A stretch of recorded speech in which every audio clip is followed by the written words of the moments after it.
What's going on, 49er faithful, 49er fan, 49er gang? It's your boy 49er Dion here, back with another video. Man, definitely hit that like button, hit that subscribe button, turn on them post notifications so I can keep you up to date on any and everything San Francisco 49ers. With that being said, let's get right on into it. So, training camp has officially begun. It began on Saturday. Everything has been, going. Everything's been great. It's been good in motion. So, the one thing that I can say is, man, training camp seems to be running very well. They're running a very tight ship. Unfortunately, we've had some injuries. So, Jalen Hurd's out for the year with a torn ACL. We lost Ben Garland today to a sprained ankle.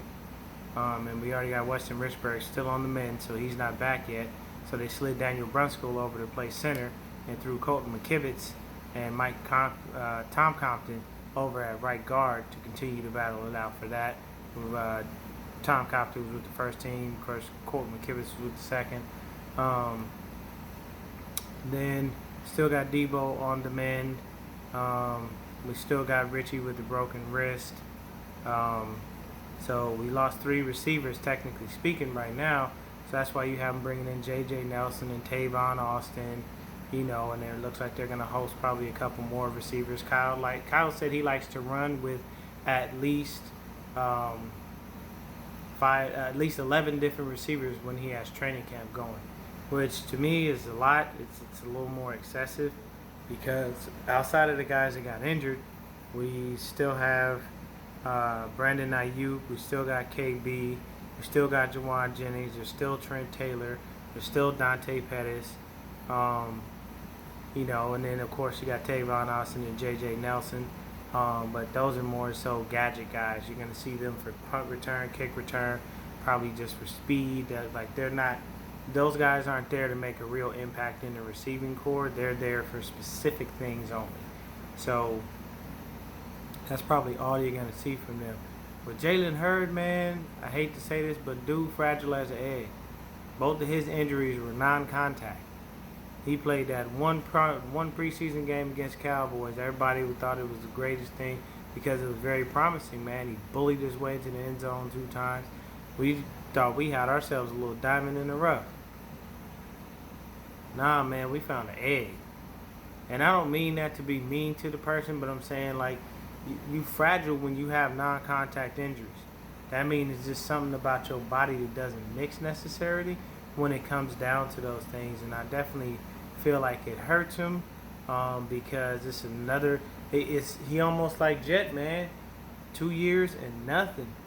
And y'all know how I feel about players that do not produce. You ain't producing, we need that roster spot. So they didn't already put him on IR. He's not sucking up a roster spot. But at the end of the day, it's very unfortunate for him. But once again, like I said, he's fragile like an egg, man, because his back hurt so bad he couldn't fly to the Super Bowl. He was just doing basic drills on the sideline. And next thing you know, boom, you hit one thing, ACL tear. Now you're out for the season. So he going to be on the mend pretty much all the way till around this time next year, man. And this is not good. We were hoping that from what we saw in the offseason, as far as the videos and the way he's been working out, it looked like we had us a straight killer at receiver. And now he's gone. But the next man up mentality is always there. So that's why you see cats like Jauan Jennings showing up and showing out, Brandon Ayuk showing up, showing out. Dante Pettis even showed up today. Had the most catches of any receiver out there on the field today, which is definitely very, very promising for him. It's really crazy that, he decided to show up and show out.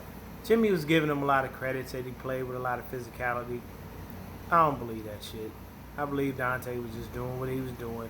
He's been fortunate because there's been a ton of receivers that have been getting hurt, and it's been giving him the option to be able to be available, be on the field, and that's what it is.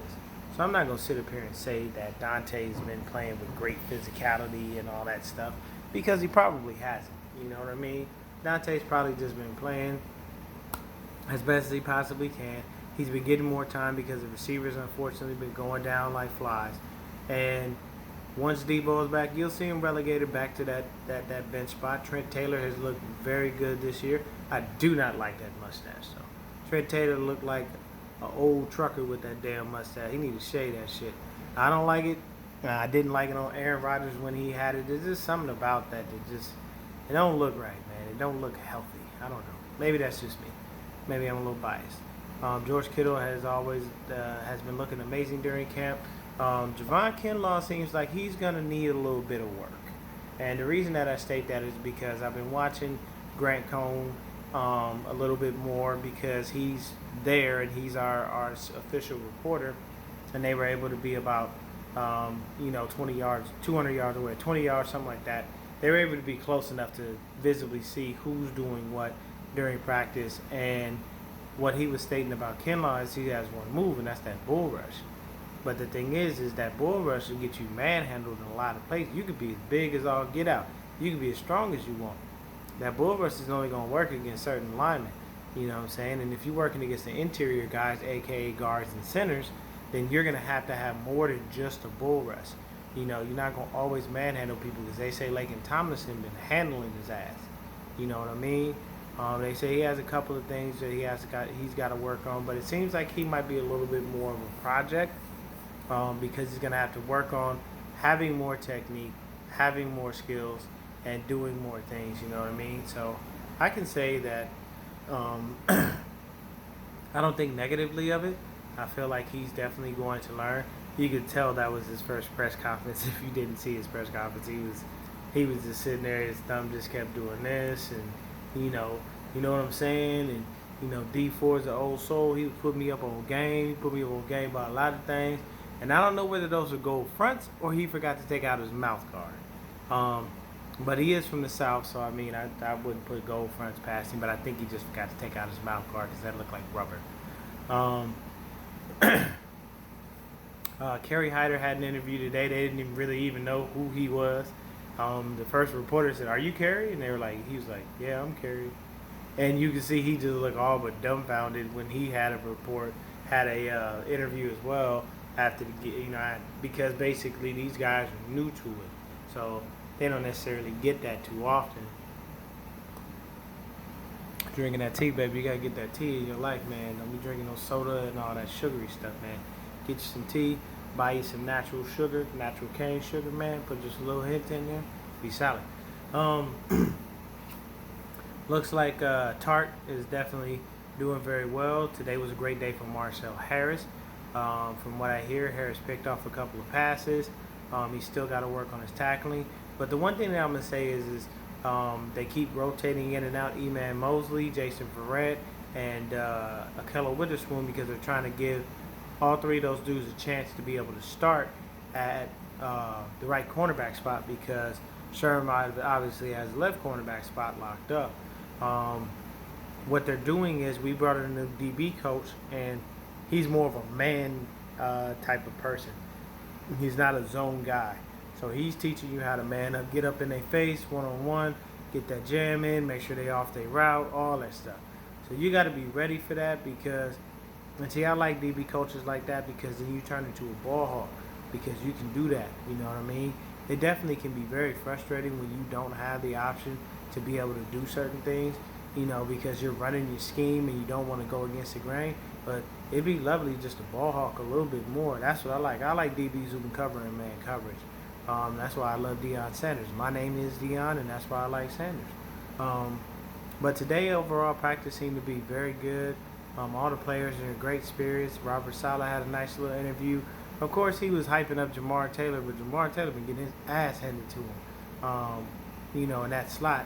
And with DJ Reed being gone, and us not having K'Wan because he's out with a calf strain for about two and a half weeks, it's a little frustrating because we don't have a slot guy to back up K'Wan.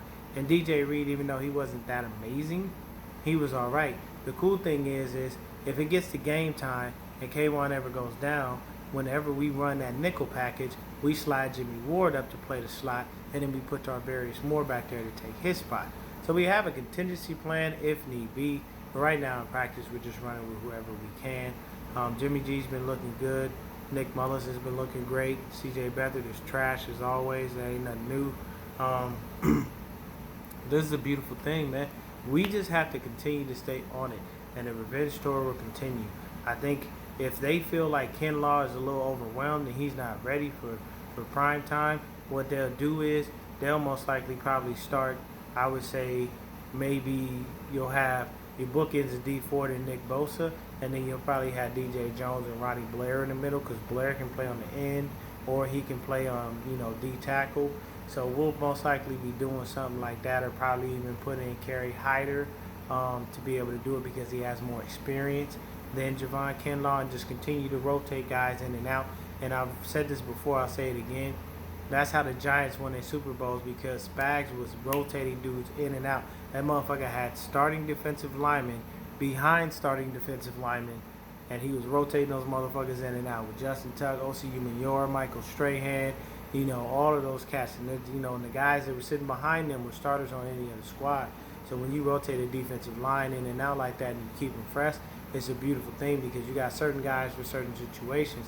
When it comes down to the situation with the DBs, I think it's going to be a great battle, but I do believe that E-Man Mosley will wind up being the victor. Jason Verrett has not looked great. Looks like he's still trying to get his feet wet again. He got beat on the deep route a couple days ago. So, sometimes it's just a frustrating situation, man. You got to try to get that stuff back under you. We know what you were, and we know what you look like coming out of college, but you've never been healthy enough to sustain that and give some continual, some consistency to it. Basically, 2-3 years in a row. We had that 1 year where we saw you went to the Pro Bowl, but after that, injury. Like you can't stay healthy. So we're definitely going to try to do what we can with the DBs that we have. I haven't heard much about DeMarcus Acey, the undrafted free agent. Haven't heard much about Jared Maiden either. So I'm a little curious to know why we've been kind of quiet on them, and if they're making plays or what they're doing.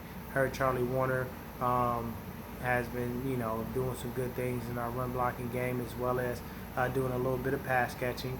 But it looks like right now Jordan Reed hasn't been moved into, onto the field drills with the tight ends. They're working him back slowly. So you'll probably see Ross Dwelley and George Kittle as the 1-2 punch as far as tight end goes. Dwelley's been, he balled out today. He did really good. But that's basically it. Raheem the Dream was looking great today. They say Jet McKinnon's been looking very good. He does great with his routes and whatnot. But then today, Raheem ran some really good routes. So it's just a situation of us understanding and seeing what goes on and knowing how these things are going to work out for us. So as training camp continues, I'll keep hitting y'all with more updates. Continue to like, subscribe. I definitely need the subscribers, man. I'm trying to get it to a point where I can get to 1,000 subscribers and at least be able to start going live from my cell phone. I'm working on getting a laptop so I can go live from that. And y'all continue to pay close attention to the channel. I'll keep dropping 49ers game on you, 49ers knowledge, and I will not stop. Shout out to my boy Dre and Bronze over there, Niners All Day. You got to go over there and like and subscribe that too. And my dog Rombo, you got to like and subscribe him too, man. Rombo Sports every day. But I appreciate y'all for watching. I appreciate y'all for taking the time to, hear me out on my views on these things. Training camp is definitely underway. We're doing really good. Everything's looking good. Save for the people that got injured and went down.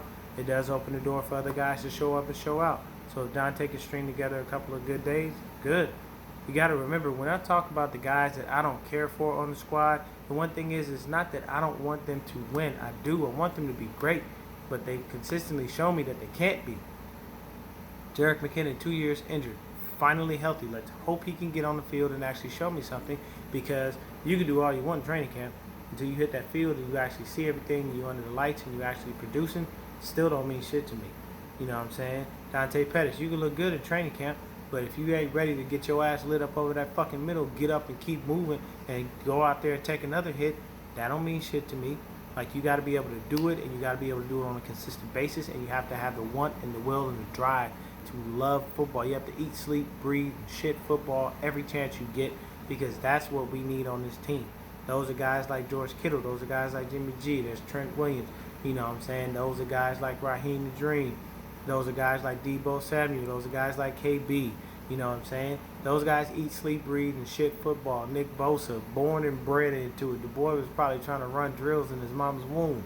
That's how these things work. So you want to have that drive and that will, and that will continue to help you with your skills. But that's it for me, man. I appreciate y'all for watching. Thank you. Please hit the like and subscribe button.